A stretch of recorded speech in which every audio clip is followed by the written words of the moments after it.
ولا یابس الا فی کتاب مبین۔ ہر خشک و تر شے کا ذکر قرآن میں ہے۔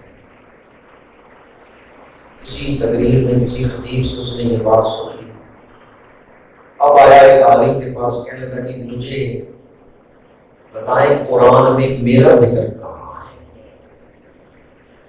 یہ بات اس نے ایک اعتراض کرتے ہوئے نہیں پوچھی اخلاص سے۔ وہ اپنا ذکر ڈھونڈنا چاہتا تھا کہ میرا ذکر کن لوگوں میں، اعتراض کرنا مقصد نہیں تھا، اس پر اس کا ایمان تھا کہ ہر شے کا ذکر قرآن میں ہے۔ اب جس عالم سے اس نے سوال کیا نا، وہ بھی فیض یافتہ تھے، انہوں نے ایک اصول بتا دیا، ان کا جب جا کے قرآن کھولو تمہیں اپنا ذکر مل جائے گا۔ اللہ نے قرآن میں بندوں کی صفتیں بیان کی ہیں، اگر کسی بندے کی صفت پڑھتے ہوئے وہ صرف اپنے اندر محسوس ہو کہ یہ تو میرے اندر ہے، سمجھنا یہی تمہارا ذکر ہے۔ اب اس نیت سے بندہ میرا قرآن کھولا، آیت پڑھی والذین یبیتون لربہم سجدا وقیاما۔ رحمان کے بندے تو وہ ہیں جو رات کو شب بیداری میں گزارتے ہیں، عبادت میں گزارتے ہیں۔ رات بھلے دے بے دردانوں نیند پیاری آئے، درد مندانوں یاد سجن دی ستیاں آن جگا۔ اس نے کہا کہ میرا ذکر نہیں، یہ کوئی اور ہی بندے ہیں جو رات عبادت میں گزارتے ہیں، میں تو رات غفلت کے گزارتا ہوں۔ ایک اور آیت پڑھی وَبِالْأَسْحَارِ هُمْ يَسْتَغْفِرُونَ۔ سحری کے وقت اٹھ کر اللہ کے بندے اللہ سے معافی مانگتے۔ اس نے کہا میں اس کیٹاگری میں بھی نہیں، یہ بھی میرا ذکر نہیں، یہ کوئی اور بھی بندے ہیں جن کا ذکر ہے، وہ سحری کے وقت اٹھ کے اللہ سے دعا کرتے ہیں، پچھلی راتی رحمت رب دی کرے بلند آوازہ، بخشش منگن والے کارن کھلائے دروازے۔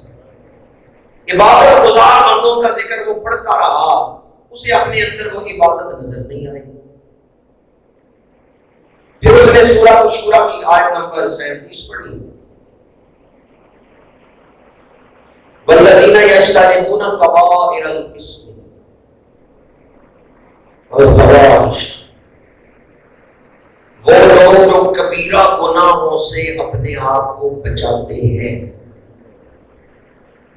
اس نے کہا میں ان میں بھی نہیں ہوں، میں اپنے آپ کو کبیرہ گناہوں سے بچاتا نہیں، میں تو کبیرہ گناہ کرتا ہوں۔ جھوٹ بولنا کبیرہ گناہ ہے، غیبت کبیرہ گناہ ہے، چوری کبیرہ گناہ ہے، بدنگاہی کبیرہ گناہ ہے، والفواحش میں تو کبیرہ گناہ کرتا ہوں۔ بعض لوگوں کے پیٹ میں حرام نہیں ہوتا، آنکھوں میں حرام ہوتا ہے۔ اب دو مختلف کیٹیگریاں اس نے پڑھی قرآن مجید میں، کچھ لوگ عبادت کرنے والے، اس نے کہا میں ان میں نہیں ہوں، کچھ اپنے آپ کو گناہوں سے بچانے والے، اس نے کہا میں ان میں بھی نہیں ہوں۔ سورہ مدثر پڑھی، دو لوگوں سے پوچھا جائے گا ما سالککم فی سقر، تمہیں کس چیز نے دوزخ تک پہنچایا ہے؟ قالوا لم نک من المصلین، وہ جواب دیں گے ہم نمازی نہیں، ہم نمازی نہیں۔ یہ نہیں کہیں گے کہ ہم مسلمان نہیں۔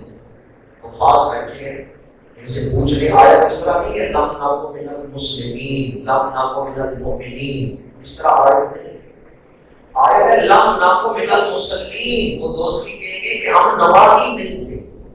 یہ آیت پڑھ کے وہ رونے لگا، میں تو دوزخیوں میں ہوں، میرا ذکر تو دوزخیوں میں ہے قرآن کے اندر، میں تو نمازی نہیں ہوں۔ اب تین مختلف کیٹیگریاں اس نے بندوں کی پڑھی، نیکیاں کرنے والے، گناہوں سے اپنے آپ کو بچانے والے، اور بے نمازی۔ اپنے آپ کو اس نے عبادت کرنے والوں میں بھی موجود نہیں پایا، گناہوں سے بچنے والوں میں اپنے آپ کو نہیں موجود پایا۔ عبادت میں غفلت ہے اور گناہ پہ گناہ ہو رہے ہیں، پھر اپنے آپ کو بے نمازیوں میں پایا تو رونے لگا کہ میرا ذکر تو قرآن کی دوزخیوں میں ہے.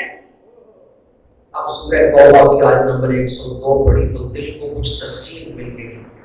وآخرون اعترفوا بذنوبہم، وہ لوگ جنہوں نے اپنے گناہوں کا اعتراف کر لیا، مان لیا کہ ہم سے گناہ ہوئے ہیں. خلقوا عملا صالحا وآخر سیئا عسى الله ان يتوب عليهم ان اللہ غفور رحیم.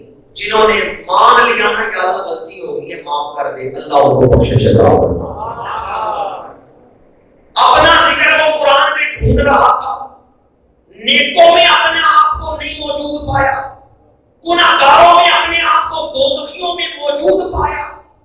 تو پھر اس نے سوچا میں نیکوں میں تو نہیں، گناہگاروں میں ہوں، ابھی مہلت عمر ہے، ابھی دوزخ میں تو نہیں پہنچا، کیوں نہ میں ان لوگوں میں شامل ہو جاؤں جن کا ذکر سورہ توبہ میں ہے کہ وہ اپنے گناہوں کی معافی مانگتے ہیں، اللہ ان کے سارے گناہوں کو معاف فرمائے. آج ہم بھی ان لوگوں میں شامل نہ ہوں. وہ جو اپنے گناہوں کا اعتراف کر لیتے ہیں. اس کا تعلق اسی تفصیلی نقطے کے ساتھ ہے جو میں نے شروع میں آپ کے سامنے عرض کیا تھا کہ زبان سے اگر لفظ ادا کرنے ہو تو دعا کو حفظ کرنا ضروری ہے، اور دل سے لفظ نکالنے ہو تو پھر آخرت پر یقین ضروری ہے.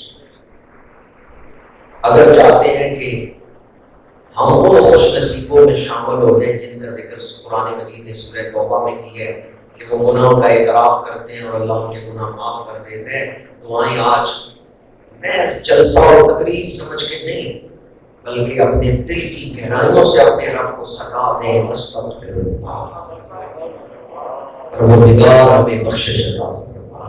استغفر اللہ. اس میں شرمانے کی بات نہیں ہے. کوئی پتہ نہیں میں پڑھا کیوں رہا، یا آپ تنہائی میں اکیلے بھی پڑھ سکتے ہیں. میں اس لیے پڑھا رہا ہوں کبھی ایک کے پڑھنے سے پوری محفل کی بخشش ہو جائے. استغفر اللہ، استغفر اللہ، استغفر اللہ.